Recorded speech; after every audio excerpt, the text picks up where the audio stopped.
അൽഹംദുലില്ലാഹി റബ്ബിൽ ആലമീൻ വസ്സലാത്തു വസ്സലാമു അലാ അഷ്റഫിൽ അംബിയാഇ വൽ മുർസലീൻ നബിയ്യിനാ മുഹമ്മദിൻ വഅലാ ആലിഹി വഅസ്ഹാബിഹി അജ്മഈൻ അമ്മാ ബഅദ്. ഖൽബ് എന്ന വിഷയവുമായി ബന്ധപ്പെട്ട ചില പഠനമാണ് നമ്മൾ നടത്തിക്കൊണ്ടിരിക്കുന്നത്. നബി സല്ലല്ലാഹു അലൈഹി വസല്ലം പറഞ്ഞു, അലാ ഇന്ന ഫിൽ ജസദി മുദ്ഗ, അറിയുക, തീർച്ചയായും മനുഷ്യൻ്റെ ശരീരത്തിൽ ഒരു മാംസപിണ്ഡമുണ്ട്. ഇദാ സലഹത് സലഹൽ ജസദു കുല്ലു, അത് ശരിയായാൽ ബാക്കിയൊക്കെ ശരിയായി. ഇദാ ഫസദത് ഫസദൽ ജസദു കുല്ലു, അത് ഫസാദായാൽ, കേട് വന്നാൽ, അത് നശിച്ചാൽ ബാക്കി മുഴുവനും നശിച്ചു എന്നാണ്. അലാ വഹിയൽ ഖൽബ്, അറിയുക, അതത്രേ ഹൃദയം, ഖൽബ്. അപ്പോൾ ഇപ്പോൾ നമ്മൾ ഖൽബിനെ സംബന്ധിച്ചാണ് പഠിച്ചു വരണത്. പരിശുദ്ധ ഖുർആനിൽ 132 തവണയാണ് 132 തവണയാണ് പരിശുദ്ധ ഖുർആനിൽ ഖൽബ് എന്ന വാക്ക് ആവർത്തിച്ചത്. അപ്പം നബി സല്ലല്ലാഹു അലൈഹി വസല്ലം പറയുകയും ചെയ്തു, ഖൽബ് നന്നായാൽ ബാക്കിയെല്ലാം നന്നായി, അത് മോശമായാൽ ബാക്കിയെല്ലാം മോശമാണ്. അപ്പോൾ ഖൽബിനെ കുറിച്ചുള്ള പഠനം നമ്മൾ നടത്തണം. എന്തിനാന്ന് ചോദിച്ചാൽ, നമ്മുടെ ഖൽബ് ഖാലിസാവണം.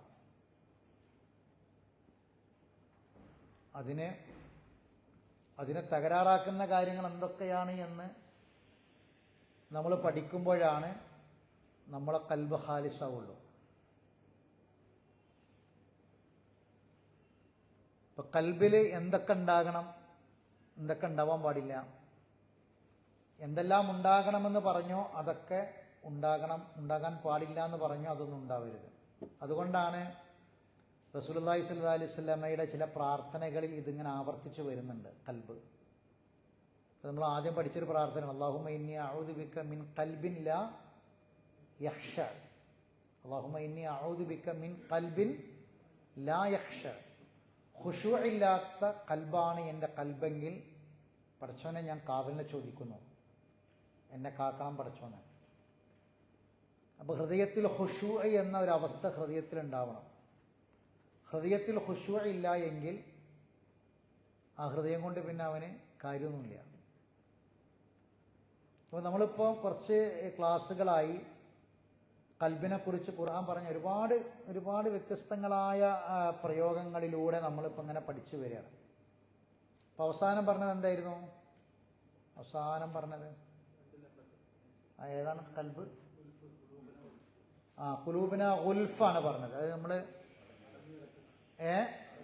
അടഞ്ഞു കിടക്കുന്ന ഹൃദയം. അപ്പോൾ ഒരിക്കലും ഹൃദയം അടഞ്ഞു കിടക്കുന്ന ഹൃദയമാവരുത് നമ്മുടെ ഹൃദയം. അപ്പോൾ അടഞ്ഞു കിടക്കുക എന്നുള്ളതിൻ്റെ വിപരീതം എന്താ? തുറന്ന ഹൃദയമായിരിക്കണം. അപ്പോൾ ഹൃദയം എന്തുകൊണ്ടാണ് ഹൃദയം തുറക്കുക? ഖുർആൻ കൊണ്ടാണ് ഹൃദയം തുറക്കേണ്ടത്. അം അലാ ഖുലൂബിൻ അഖ്ഫാലുഹ അഫലാ യതദബ്ബറൂനൽ ഖുർആന അം അലാ ഖുലൂബിൻ അഖ്ഫാലുഹ. നിങ്ങൾ ഹൃദയം പൂട്ടിയിരിക്കുകയാണോ എന്നാണ് ചോദിക്കണത്. നിങ്ങൾ എന്തുകൊണ്ടാണ് ഖുർആൻ തദബ്ബുർ ചെയ്യാത്തത്? നിങ്ങളെ ഹൃദയത്തെ പൂട്ടിയിരിക്കുകയാണോ എന്നാണ്. അപ്പോൾ ഖുർആൻ തദബ്ബുർ ചെയ്തുകൊണ്ട് ഹൃദയം തുറക്കണം. കാരണം ഹൃദയത്തിലേക്ക് ഖുർആൻ ഇറങ്ങണം.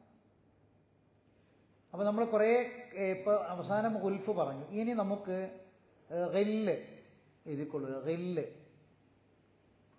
ഗൈന് ലാമ്, പുള്ളിയുള്ള ഗൈനും ലാമും, ഗില്ല്. ഗില്ല്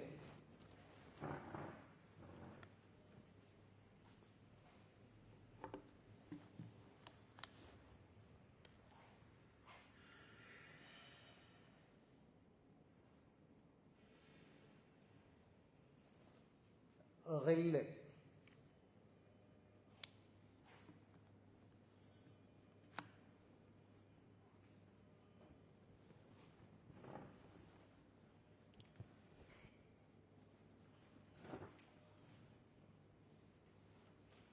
ഗല്ല് എന്ന് പറഞ്ഞാൽ പക, പക, പക.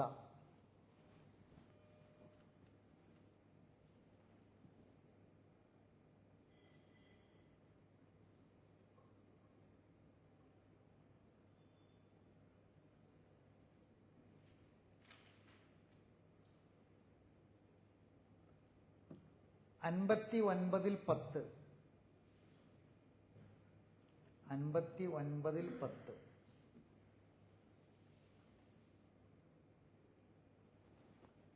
അൻപത്തി ഒൻപതാമത്തെ സൂറത്തിലെ 10-ാമത്തെ ആയത്ത്.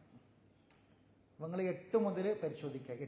8 മുതൽ 16 വരെയുള്ള ആയത്തുകൾ. 8 മുതൽ 16 വരെയുള്ള ആയത്തുകൾ.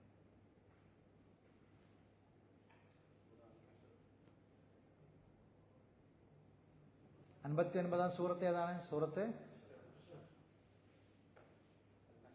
സൂറത്തുൽ ഹശർ.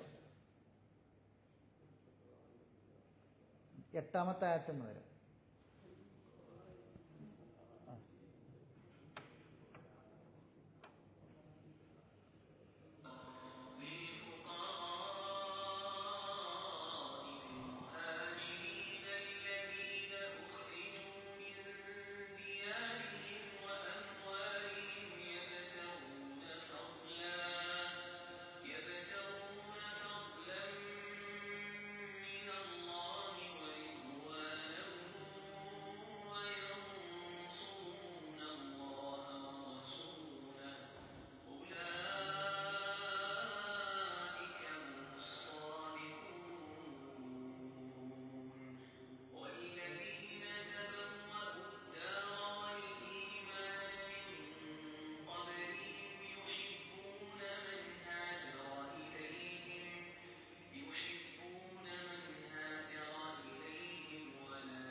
അല്ലാഹു സുബ്ഹാനഹു വ തആല നമ്മുടെ ഹൃദയത്തിലേക്ക് ഇട്ടുതരുന്ന ഒരു വെളിച്ചമാണ് ഖുർആൻ. അള്ളാഹുവിൻ്റെ നൂറാണ്. ഈ കേട്ട ഇത്രയും ആയത്തുകൾ നമ്മൾ ശരിക്കൊന്ന് ഇതിൻ്റെ അർത്ഥവും ആശയവുമൊക്കെ അറിഞ്ഞ് ഒന്ന് ഒഴിഞ്ഞിരുന്ന് വേറെ ശബ്ദങ്ങളൊന്നും ഇല്ലാത്തൊരു സ്ഥലത്ത് ഇരുന്ന് നമ്മൾ സ്വസ്ഥമായി ഒറ്റയ്ക്കിരുന്ന് ഒന്ന് ഈ ഖിറാത്തൊക്കെ കേൾക്കുകയാണെങ്കിൽ ശരിക്കും നമ്മുടെ ഹൃദയത്തെ പിടിച്ചു കുലുക്കുന്ന ആയത്തുകളാണിതൊക്കെ. ഇതിൻ്റെ ആശയവും അർത്ഥവും ഒക്കെ മനസ്സിലാക്കിയിട്ട് ഇതിൻ്റെ സാഹചര്യങ്ങളൊക്കെ മനസ്സിലാക്കിയിട്ട് ഈ ആയത്തുകൾ നമ്മൾ കേൾക്കണം. ഇപ്പം നമ്മളെ ഹൃദയം ഗില്ല് ഉണ്ടാകാൻ പാടില്ല എന്നാണ് അപ്പോൾ നമ്മൾ പഠിക്കണത്. ഗില്ല് പറഞ്ഞ പകയാണ്. ഈ ആയത്ത് ഞാനിതിൻ്റെ ഓതിയ എല്ലാ ആയത്തിൻ്റെ അർത്ഥം പറയണില്ല. ഞാൻ ഒരൊറ്റ ആയത്തിൻ്റെ അർത്ഥമേ പറയണുള്ളൂ. 10ാമത്തെ ആയത്തിൻ്റെ അർത്ഥമേ പറയണുള്ളൂ. പക്ഷെ നിങ്ങൾ ഒന്ന് ഒഴിവ് കിട്ടുന്ന സമയത്ത് സൂറത്തുൽ ഹശ്റിലെ ഈ കേട്ട ആയത്തുകൾ ഒന്ന് അർത്ഥം വെച്ച് പഠിക്കണം. അപ്പോൾ നമുക്ക് കിട്ടുന്നത് എന്തെന്ന് ഒരു കാലഘട്ടത്തിൻ്റെ ചരിത്രമാണ്. ഒരു കാലഘട്ടത്തിൻ്റെ ചരിത്രം ശരിക്കും നമ്മുടെ മുന്നിൽ ഇങ്ങനെ അള്ളാഹു വരച്ച് കാണിക്കുകയാണ് ആയത്തുകളിലൂടെ. വരച്ച് കാണിക്കുക എന്ന് പറഞ്ഞാൽ രണ്ട് ഭാഗം ശ്രദ്ധിച്ച് കേൾക്കണം. ഞാൻ പറഞ്ഞ കാര്യം, രണ്ട് ഭാഗം. ഒരു ഭാഗം എന്ന് പറയുന്നത് ഹൃദയത്തിൽ വെറും പക മാത്രമായി ജീവിച്ച ഒരു വിഭാഗം ആളുകൾ, ഒരു സമൂഹം. ഭയങ്കരമായ പക. എന്തിനാണ് ആ പക എന്ന് ചോദിച്ചാൽ, ഒന്ന് സമ്പത്താണ്, രണ്ട് തറവാടാണ്, അവരുടെ ഗോത്ര മഹിമയാണ്, അവരുടെ ഈഗോ. അതായിരുന്നു ഏറ്റവും പ്രധാനപ്പെട്ട കാര്യം. ഇതിൻ്റെ പേരിൽ ഈ പക സാധാരണ ഇപ്പോഴത്തെ ചെറുപ്പക്കാർ പറഞ്ഞൊരു വാക്കുണ്ട്, പക വീട്ടാനുള്ളതാണ്. ഇപ്പോഴത്തെ ചെറുപ്പക്കാർ പറഞ്ഞൊരു വാക്കാണ് പക, അത് വീട്ടാനുള്ളതാണ്. ഒരു ചെറിയൊരു മലയാളികൾക്കിടയിലൊക്കെ ചെറുപ്പക്കാർക്കിടയിലൊക്കെ ഇങ്ങനെ വ്യാപിച്ച് കേൾക്കുന്ന ഒരു വാക്കാണ് ഇത്. ഈ പക എവിടെ കൊണ്ടെത്തിച്ചു എന്ന് ചോദിച്ചാൽ, അവരെ ഏറ്റവും മോശപ്പെട്ടവരായി, അതായത് ഈ ചരിത്രത്തിൽ, മനുഷ്യ ചരിത്രത്തിൽ ഒരു സമൂഹം അതറിയപ്പെട്ടത് ഏറ്റവും മോശപ്പെട്ട ഒരു കാലഘട്ടം, ഏറ്റവും ഡാർക്കായ ഒരു കാലഘട്ടം എന്ന പേരിൽ അറിയപ്പെട്ടത് ഇവരുടെ ഈ പകയായിരുന്നു ജാഹിലിയ കാലത്ത്. അതുകൊണ്ട് എന്താ ഉണ്ടായതെന്ന് ചോദിച്ചാൽ, ആ പക അവർ വീട്ടിയപ്പോൾ ഹൃദയത്തിൽ പക വച്ചാൽ ഉണ്ടാകുന്ന എന്തെല്ലാം ദുരിതങ്ങളുണ്ടോ, എന്തെല്ലാം ദുരന്തങ്ങൾ ഉണ്ടാകുമോ അത് മുഴുവനും അവർ നേരിടേണ്ടി വന്നു. ഏറ്റവും കൂടുതൽ വിധവകൾ ആ നാട്ടിലുണ്ടായി, ഏറ്റവും കൂടുതൽ അനാഥകൾ ആ നാട്ടിലുണ്ടായി, ഏറ്റവും കൂടുതൽ ഫുഖറാകളും മസാക്കിന്മാരുമായിട്ട് അവർ മാറി, മുഹ്താജീങ്ങളായിട്ട് അവർ മാറി. എന്തുകൊണ്ടായിരുന്നത്? അതിൻ്റെയൊക്കെ കാരണം ഈ ഗില്ലാണ്, പകയാണ്. സുബ്ഹാനല്ലാഹ്, നമ്മൾ പഠിക്കേണ്ട വിഷയമാണ്. അപ്പം നമ്മൾ കാണാം, അവർ ജാഹിലിയത്തിൽ നിരന്തരമായി യുദ്ധങ്ങൾ നടന്നു. അവർ യുദ്ധക്കൊതിയന്മാരായിരുന്നു എന്നാണ് പറഞ്ഞത്. എന്തുകൊണ്ടാണ് ഈ യുദ്ധം നടക്കാനുള്ള കാരണം? പകയായിരുന്നു. ഒരു വ്യക്തിക്ക് മറ്റൊരു വ്യക്തിയോടൊരു പക ഉണ്ടെങ്കിൽ ആ പക പല കാരണങ്ങൾ കൊണ്ട് വരും. അതിലേറ്റവും പ്രധാനപ്പെട്ടത് പെണ്ണായിരുന്നു. പക വീട്ടാണ്. പക വീട്ടാൻ കാരണം അന്നും ഇന്നും പെണ്ണാണ്. ജാഹിലിയത്തിൽ നമ്മൾ സാധാരണ പറയും 3W, വാർ, വുമൺ, വൈൻ. നമ്മൾ സാധാരണ പറയും, നമ്മൾ എപ്പോഴും പറഞ്ഞ സംഗതിയാണ്, കേട്ട സംഗതിയാണ്. ഇത് ശരിക്കും 3 കാര്യം അവരെ ഇല്ലുമായി ബന്ധപ്പെട്ട് കിടക്കുക, പകയുമായി ബന്ധപ്പെട്ട് കിടക്കുകയാണ്. ഏറ്റവും പ്രധാനപ്പെട്ട വിഷയമായിരുന്നു പെണ്ണ്. ഇപ്പം നിങ്ങൾ ആലോചിച്ച്, ഇന്നും ഈ പെട്രോൾ ഒഴിക്കുന്നു, ഡീസൽ ഒഴിക്കുന്നു, മണ്ണെണ്ണ ഒഴിച്ച് കൊളുത്തുന്നു, അങ്ങാടിയിൽ പോയിട്ട് കൊല്ലുന്നു, വീട്ടിൽ നിന്ന് ഇറക്കി കൊണ്ടുപോയിട്ട് കൊലപാതകം നടത്തുന്നു. അതിന് പല കാരണങ്ങൾ, പക വീട്ടാനുള്ള പല കാരണങ്ങൾ, പക ഉണ്ടാകാനുള്ള കാരണം. അതിൽപ്പെട്ട ഒന്ന് പെണ്ണായിരുന്നു, 2 സമ്പത്ത്, 3 ഈ തറവാട്, ഈ വിഷയത്തിൻ്റെ പേരിൽ. അതുകൊണ്ട് എന്താണെന്ന് വെച്ചാൽ, ഒരാൾക്ക് ഒരാളോട് പകയുണ്ടായാൽ ആ പക എന്തായി മാറുമെന്നറിയോ? അതൊരു ഗോത്രത്തിന് മറ്റൊരു ഗോത്രത്തിനോടുള്ള പകയായിട്ട് മാറും. ഇപ്പോൾ ഖുറൈശി ഗോത്രത്തിൽപ്പെട്ട ഒരാൾക്ക് വേറൊരു ഗോത്രത്തിൽപ്പെട്ട ഒരു ആളുമായിട്ട് പക ഉണ്ടെങ്കിൽ അത് ആ ഗോത്രവും ഖുറൈശി ഗോത്രവും തമ്മിലുള്ള പകയായിട്ട് മാറുകയാണ്. എന്നിട്ടൊരു യുദ്ധം പ്രഖ്യാപിക്കുകയാണ്. ആ യുദ്ധം ദിവസങ്ങളോളം മാസങ്ങളോളം നീണ്ടു നിൽക്കുന്ന യുദ്ധം. ആ യുദ്ധത്തിൽ ഒരുപാട് ചെറുപ്പക്കാർ കൊല്ലപ്പെടും. ഈ ചെറുപ്പക്കാർ കൊല്ലപ്പെടുമ്പം അവിടെ വിധവകൾ ധാരാളമായിട്ടുണ്ടാവും. അവർക്ക് മക്കളുണ്ടാകും. ഒരുപാട് അനാഥകൾ അവിടെ ഉണ്ടാവും. അതിൻ്റെ കാരണം എന്താണ്? ഈ റില്ല് എന്നൊരൊറ്റ കാരണം, ഉള്ളിലെ പക. ഖുർആൻ എന്താ ചെയ്തതെന്നറിയോ? ഖുർആൻ ചെയ്ത് അവരുടെ ഹൃദയത്തിൽ നിന്ന് ആ പക എടുത്തു മാറ്റിയിട്ട് പകരം ആ ഹൃദയത്തിലേക്കൊരു സംഗതി ഇട്ട് കൊടുത്തു. അപ്പം നമ്മളെ ഹൃദയത്തിൽ ആരോടെങ്കിലും ഏതെങ്കിലും രൂപത്തിൽ പകയുണ്ടെങ്കിൽ ആ പക നമ്മൾ നീക്കാൻ തയ്യാറാകുകയാണെങ്കിൽ ആ പകയുടെ സ്ഥാനത്തേക്ക് വേറൊരു സംഗതി കടന്നു വരും. അത് പ്രാർത്ഥനയാണ്. പകക്ക് പകരം പ്രാർത്ഥന. എന്താണ്? പകക്ക് പകരം പ്രാർത്ഥന കടന്നു വരും. അതാണ് നമ്മൾ ഈ ഓതി വെച്ച ആയത്തിലെ 10ാമത്തെ ആയത്തിൽ അടങ്ങിയിട്ടുള്ള ആശയം. അതാണ് ഞാൻ വായിക്കാം. അതിന് മുമ്പ് അതിനപ്പുറത്തുപ്പുറത്തുള്ള ആയത്തിൻ്റെ ആശയത്തിലേക്കാണ് ഞാൻ പറഞ്ഞു വരുന്നത്. ലോകത്ത് ആദ്യം നടന്ന കൊലപാതകം, മനുഷ്യരിൽ ആദ്യം, ഭൂമിയിൽ ആദ്യം മനുഷ്യനെ കൊന്നത് കാരണം പകയായിരുന്നു. ആദ്യത്തെ കൊലപാതകത്തിൻ്റെ കാരണം എന്താണ്? പകയായിരുന്നു. ആ പകയുടെ വിഷയം എന്തായിരുന്നു? പെണ്ണായിരുന്നു. ആ പകയുടെ വിഷയം എന്താണ്? പെണ്ണാണ്. ഒന്നാമത്തെ കൊലപാതകം ലോകത്ത്. അതിനുശേഷം പിന്നീട് ഒരുപാട്, ഇപ്പം നമ്മുടെ നാട്ടിൽ ദുരഭിമാന കൊലകൾ നടക്കുന്നുണ്ട്. ഒരുപാട് കൊലപാതകങ്ങൾ ദുരഭിമാനത്തിൻ്റെ പേരിൽ നടക്കുന്ന കൊലപാതകങ്ങൾ കാണാം. ഒരു ഉന്നത ഗോത്രത്തിൽപ്പെട്ട ഒരു പെൺകുട്ടിനെ താഴ്ന്ന ഗോത്രത്തിൽപ്പെട്ട ഒരു ചെറുപ്പക്കാരൻ ചാടിച്ചു കൊണ്ടുപോവുകയാണ്.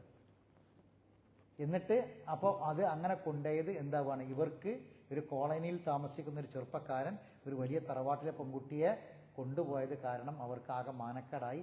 എന്നിട്ട് അതിൻ്റെ പേരിൽ പ്രശ്നങ്ങൾ നടക്കുന്നു, അതിൻ്റെ പേരിൽ കൊലപാതകങ്ങൾ നടക്കുന്നു. അപ്പൊ ഖുർആൻ ചെയ്തത് എന്താണ്? ഖുർആൻ അവരെ ഹൃദയങ്ങളിൽ ഉണ്ടായിരുന്ന പകയെ എടുത്തു കളഞ്ഞു. എന്നിട്ട് ആ സ്ഥാനത്ത് അല്ലാഹു തആല ഒരു പ്രാർത്ഥന നിറച്ചു കൊടുക്കുകയാണ്. നിങ്ങൾ പിന്നെ ആ 10ാമത്തെ ആയത്ത് മാത്രം ഒന്ന് വായിച്ചു വയ്ക്കുക.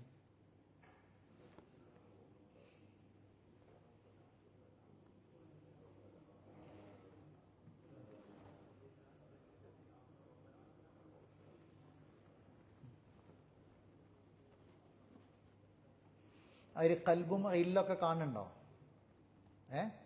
കൽബും ഇല്ലൊക്കെ കാണുന്നില്ലേ? ആ, അപ്പോൾ 8ാമത്തെ ആയത്ത് തുടങ്ങണത് വായിക്കേ. ലിൽ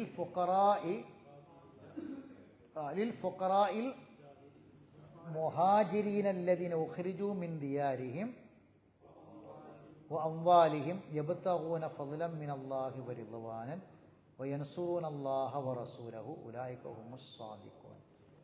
ഈ സാദിഖൂൻ എന്ന് പറഞ്ഞാൽ സത്യസന്ധന്മാർ എന്നാണ് ആ വാക്കിൻ്റെ അർത്ഥം. നമ്മൾ സാധാരണ ആളൊരു സാധു എന്ന് പറയില്ലേ?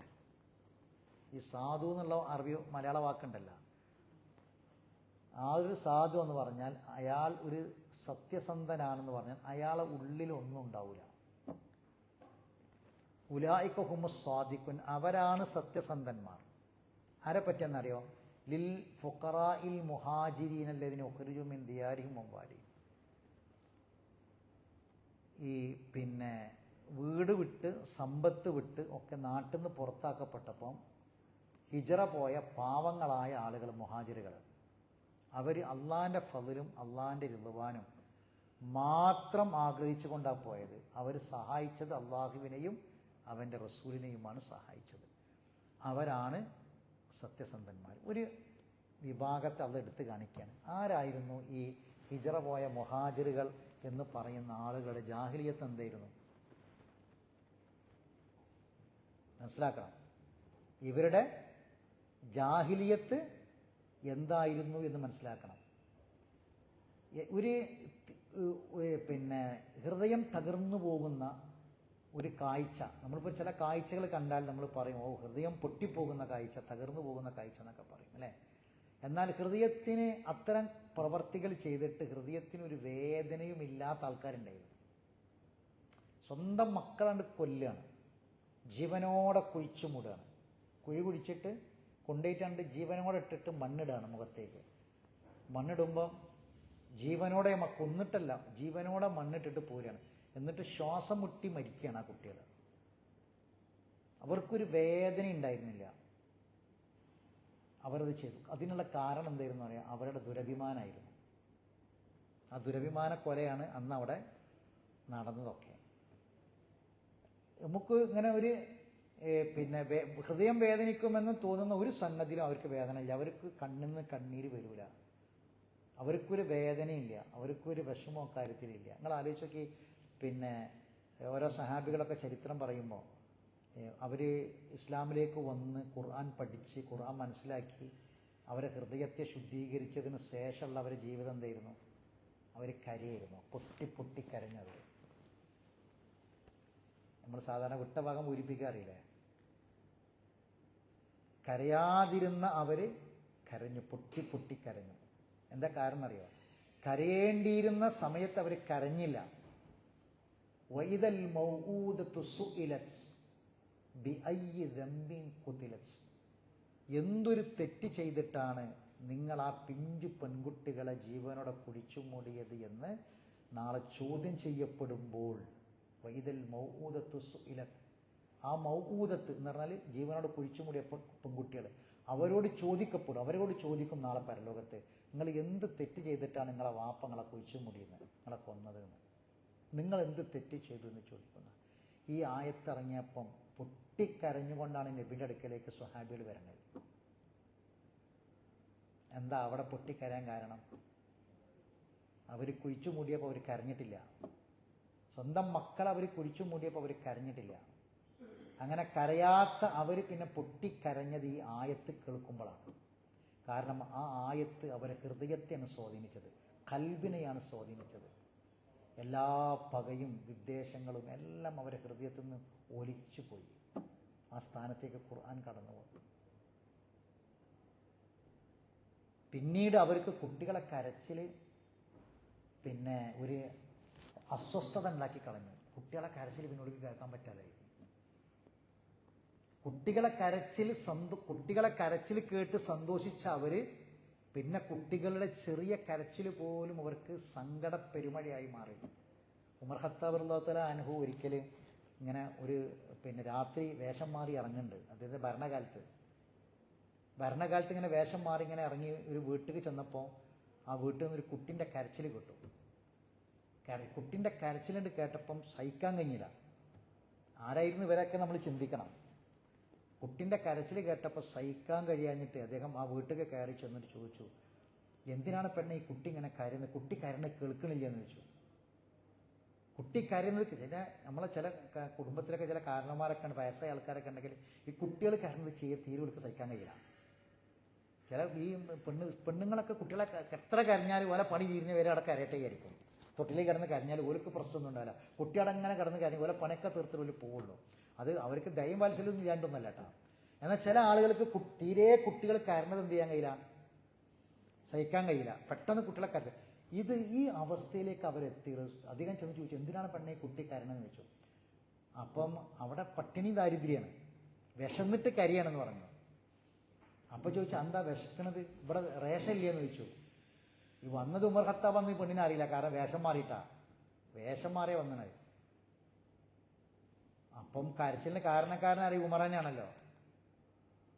അദ്ദേഹം വേഗം അവിടുന്ന് പോയി. പിന്നെ ആ വീട്ടിലേക്ക് പെട്ടെന്ന് ഭക്ഷണ സാധനങ്ങൾ എത്തിച്ചിട്ട് അദ്ദേഹം പറയാണ്, ഈ പെണ്ണിനോട് ചോദിക്കേണ്ട എന്താ റേഷൻ ഇല്ലാന്ന് വെച്ചപ്പോൾ പെണ്ണ് പറഞ്ഞു, എൻ്റെ കുട്ടിക്ക് മുലകുടി നിർത്തിയിരുന്നു. 2 വയസ്സ് പൂർത്തിയായിട്ടില്ല, മുലകുടി നിർത്തിയിട്ടുമുണ്ട്. 2 വയസ്സ് പൂർത്തിയായാലേ റേഷനുള്ളൂ. 2 വയസ്സ് പൂർത്തിയായ റേഷനുള്ളൂ. ഇതാ കാരണം. അദ്ദേഹം ഉടനെ നിയമം മാറ്റാൻ വേണ്ടി പറഞ്ഞു. നിയമം ഇപ്പം മാറ്റണം എന്ന് പറഞ്ഞു. അപ്പം തന്നെ മാറ്റി എഴുതിച്ചു. എന്ത്? 2 വയസ്സ് പൂർത്തിയാവുക എന്നുള്ളത് റേഷൻ കൊടുക്കണമെങ്കിൽ 2 വയസ്സ് പൂർത്തിയാവുക എന്നുള്ളത് മുലകുടി നിർത്തുക എന്നുള്ള മാനദണ്ഡമാക്കിയിട്ട് മാറ്റി. മുലകുടി നിർത്തി എല്ലാ കുട്ടികൾക്കും റേഷൻ. കരഞ്ഞിട്ട് ഇങ്ങനെ അദ്ദേഹത്തിൻ്റെ മയ്യത്ത് കുളിപ്പിച്ച സാഹിബുകൾ പറഞ്ഞെന്താണ്, ഇങ്ങനെ കരഞ്ഞിട്ട് രണ്ട് ചാല് കണ്ടു എന്നാ മയ്യത്ത് കുളിപ്പിച്ചപ്പോഴേ, ഉമർ ഖത്താബിൻ്റെ മയ്യത്ത് കുളിപ്പിച്ചപ്പോൾ 2 ചാല് കണ്ടു എന്നാണ് പറഞ്ഞത്. അദ്ദേഹത്തിനെ ഈ ഒരു അഗ്നി ആരാധകന് കുത്തിയിട്ടാണ് അദ്ദേഹം മരണപ്പെടുന്നത്. ആ രോഗത്ത് കിടന്നാണ് മരിക്കുന്നത്. ആ മുറിവുണ്ട്, ആ കുത്തേറ്റ മുറിവുണ്ട്, വിഷം പുരട്ടിയ കത്തി കൊണ്ടാണ് കുത്തിയത്. ആ മുറിവുണ്ട്. ആ മുറിവ് കെട്ടിവെച്ച ആ ഒരു ശരീരത്തോടു കൂടി, വലിയൊരു മുറിവ് കെട്ടിവെച്ച ശരീരത്തോടു കൂടിയുള്ള മയ്യത്തെ കുളിപ്പിക്കണത്. അപ്പം അവർ ഈ അബൂലുലത്ത് കുത്തിയ ഈ കുത്തിൻ്റെ മുറിവ് അതല്ല അവർ ശ്രദ്ധിക്കണത്. അദ്ദേഹത്തിൻ്റെ മുഖമാണ്. മുഖത്ത് 2 കറുത്ത ചാലിങ്ങനെ മയ്യത്ത് ഇങ്ങനെ കുളിപ്പിച്ചപ്പോൾ തെളിഞ്ഞു വന്നു എന്നാണ്. അതിങ്ങനെ കറുത്ത ചാല് കണ്ണീരൊഴുകിയിട്ട് കറുത്തു പോയതാണ്. കരഞ്ഞ് കരഞ്ഞ് കരഞ്ഞ് കണ്ണീരൊഴുകിയിട്ട് മീൻ ശുദ്ധത്തിൽ ബുക്കാ എന്നാണ്. കണ്ണീരിൻ്റെ കരച്ചിലിൻ്റെ ശക്തി കൊണ്ട് കറുത്തുപോയ മുഖത്തെ 2 പാടുകൾ ഞങ്ങൾ കണ്ടു എന്നാണ്. എന്താ കാരണം? ഖുർആൻ അവരെ മനസ്സിലേക്കണ്ട് സ്വാധീനിച്ചു. അപ്പം അവരെ ഹൃദയത്തിൽ നിന്ന് എന്തുപോയി? എല്ലാ ഗില്ലും പകയും പോയി. ആ പകയെല്ലാം പോയിട്ട് പിന്നെ അവരാരായിട്ട് മാറി? ആ പകക്ക് പകരം അവരെ ഹൃദയത്തിൽ പ്രാർത്ഥന നിറഞ്ഞു. അതാണ് ഈ ആയത്തിലേക്ക് വരുന്നത്. ബാക്കി നോക്കി. വല്ലദീന തബവ്വഉ ഉദ്ദാറ വൽ ഈമാന മിൻ ഖബലിഹിം, തൊട്ടടുത്ത ആയത്ത്, 9-ാമത്തെ ആയത്ത്. ആരാണ് അവരെന്നറിയോ? ഈമാനും വീടും അവർ ഒരുക്കി വെച്ചു. ആർക്ക്? ഹിജറ ആയിട്ട് ഇങ്ങോട്ട് വരുന്ന ആളുകളുണ്ടല്ലോ, അവർക്ക് മുമ്പേ എന്ത് ചെയ്തു? വീടും സൗകര്യങ്ങളും ഒരുക്കി വെച്ച അൻസാറുകളും അവിടെയുണ്ട്. ഇത് ഉണ്ടായിട്ടല്ല, ഈ വീട് ഇതൊക്കെ ഒരുക്കി വെച്ചത് 2 പേരുണ്ടായിട്ട് ഒരുക്കി വെച്ചതല്ല. ഒരു വീട് കൊടുക്കുക എന്ന്, അല്ലെങ്കിൽ 2 റൂം ഉണ്ടായിട്ട് ഒരു റൂം കൊടുക്കാന്ന് വിചാരിച്ചതല്ല. മറിച്ച് എന്താണ്? അവരതിന് ആവശ്യക്കാരാണ്. നോക്കി, ഫീ സുദൂരിഹിം ഹാജത്തൻ മിമ്മ ഊത്തു വയുസിറൂന അലാ അൻഫുസിഹിം വലൗ കാന ബിഹിം ഖസാസ. അവർ ഇതിന് ആവശ്യക്കാരായതോടൊപ്പം അവരെന്താക്കി? സ്വന്തം ആവശ്യം ഉണ്ടായിട്ട് പോലും മറ്റൊരാളുടെ ആവശ്യത്തിന് വേണ്ടി അവർ പ്രാധാന്യം കൊടുത്തു. എനിക്കില്ലെങ്കിലും വേണ്ടില്ല, അവന് കിട്ടട്ടെ എന്ന് വിചാരിച്ചു. കിട്ടാത്തതിൻ്റെ പേരിൽ ഒരിക്കലും പക വെച്ചില്ല, ഹൃദയത്തിൽ പക ഉണ്ടായില്ല. അവർ എല്ലാം ഒരുക്കി വെച്ച് കാത്തിരുന്നവർ പാകപ്പെട്ടു. എന്നിട്ട് അവർ എനിക്കില്ലെങ്കിലും വേണ്ടില്ല, അവർക്കുണ്ടാകട്ടെ എന്ന് അവരാഗ്രഹിച്ചു. അമ്മ യൂക്ക ഷുഖ നഫ്സിഹി ഫഉലൈക ഹുമുൽ മുഫ്ലിഹൂൻ. ഹൃദയത്തിൻ്റെ പിശുക്കിൽ നിന്ന് ആരൊക്കെ രക്ഷപ്പെട്ടുവോ അവരൊക്കെ വിജയിച്ചവരാണ്. പിശുക്കുണ്ടാകുക എന്ന് പറഞ്ഞാൽ ഹൃദയം കുടുസുള്ളതാണ്. പിശുക്ക് പോകുമ്പോൾ എന്താവും? അതായത് എല്ലാത്തര വേണ്ടാത്ത വിഷയങ്ങൾ ഉണ്ടാകുമ്പോഴാണ് ഹൃദയത്തിന് പിശുക്ക് എന്ന് പറയാം. ഹൃദയം അപ്പോൾ എന്തായിരിക്കണം? വിശാലമായിരിക്കണം. പിശുക്ക് വരുമ്പോൾ എന്താകും? അതിങ്ങനെ കുടുസുള്ളതായിട്ട് മാറും. പിന്നെ വല്ലദീന ജാഉ മിൻ ബഅദിഹിം, അവർക്ക് ശേഷം ഇനി വന്നവർ, അതിങ്ങനെ ഒരു തലമുറ ഇങ്ങനെ അങ്ങോട്ട് വരികയാണ്. അതായത് ഏറ്റവും വലിയ പക ഉണ്ടായിരുന്ന ഒരു വിഭാഗത്തിലേക്ക് ഖുർആൻ ഇറങ്ങിയവരെ പക കണ്ടുപോയി. പിന്നെ വരുന്നൊരു സമൂഹം, അവരൊക്കെയും ഈ പക എല്ലാം മാറ്റിവെച്ച് വിശാലമായ ഹൃദയത്തിൻ്റെ ഉടമകളായിട്ട് മാറുകയാണ്. എന്നിട്ട് പറയാണ്, നോക്കൂ, യഖൂലൂന, അവർ പ്രാർത്ഥിക്കുകയാണ്. അപ്പോൾ പക പോയ ഹൃദയത്തിൽ പകക്ക് പകരം പ്രാർത്ഥന വരികയാണ്. എന്താ പ്രാർത്ഥന? റബ്ബന ഗ്ഫിർ ലനാ, പടച്ചോനെ പുറത്തു കൊണ്ട പടച്ചോനെ, വലിഇഖ്വാനിനാ അല്ലദീന സബഖൂനാ ബിൽ ഈമാൻ, ഞങ്ങൾക്ക് മുമ്പ് കഴിഞ്ഞു പോയ ഈമാനിൽ മുൻകടന്നവർക്കും നീ പുറത്തു കൊടുക്കുക പടച്ചോനെ. ഞങ്ങൾക്ക് മാത്രമല്ല, ഞങ്ങൾക്ക് മുമ്പ് കഴിഞ്ഞു പോയവരുണ്ട്, ഞങ്ങളെക്കാൾ പകയിൽ ജീവിച്ചവരുണ്ട്. എങ്ങനെ? ഞങ്ങളെക്കാൾ പകയിൽ ജീവിച്ചു മരിച്ചു പോയവരുണ്ട്, അവർക്കൊക്കെ പുറത്തു കൊടുക്കുക പടച്ചോനെ. വലാ തജ്അൽ ഫീ ഖുലൂബിന, ഞങ്ങൾ ഹൃദയത്തിൽ ഉണ്ടാക്കല്ല പടച്ചോനെ. വലാ തജ്അൽ ഫീ ഖുലൂബിന, ഞങ്ങളെ ഹൃദയത്തിൽ നീ ഉണ്ടാക്കരുത് പടച്ചോനെ. ഗില്ലൻ, എന്താ ഗില്ല്? പക. ലില്ലദീന ആമനു, ഒരിക്കലും ഒരു ഈമാനുള്ളവനോടും ഒരു വിശ്വാസിയോടും ഞങ്ങളുടെ മനസ്സിൽ ഒരിക്കലും പടച്ചോനെ ഒരു പകയും നീ ഉണ്ടാക്കല്ല പടച്ചോനെ. ലില്ലദീന ആമനു റബ്ബനാ, തീർച്ചയായും ഞങ്ങളെ നാഥ, ഇന്നക റഊഫുർ റഹീം, നീ അങ്ങേയറ്റം ദയയുള്ളവനും കരുണാനിധിയുമാകുന്നു. ഇനി അതിനുശേഷം വീണ്ടും ആ വിഷയവുമായി ബന്ധപ്പെട്ട കാര്യങ്ങൾ പറയണം. അപ്പോൾ എന്താ ഇപ്പോൾ ഇതിന് കിട്ടാനുള്ളത്? പകക്കു പകരം പ്രാർത്ഥന നിറയുന്ന ഒരു മനസ്സ്. അപ്പോൾ നമ്മൾ എങ്ങനെയായിരിക്കണം നമ്മുടെ ജീവിതത്തിൽ?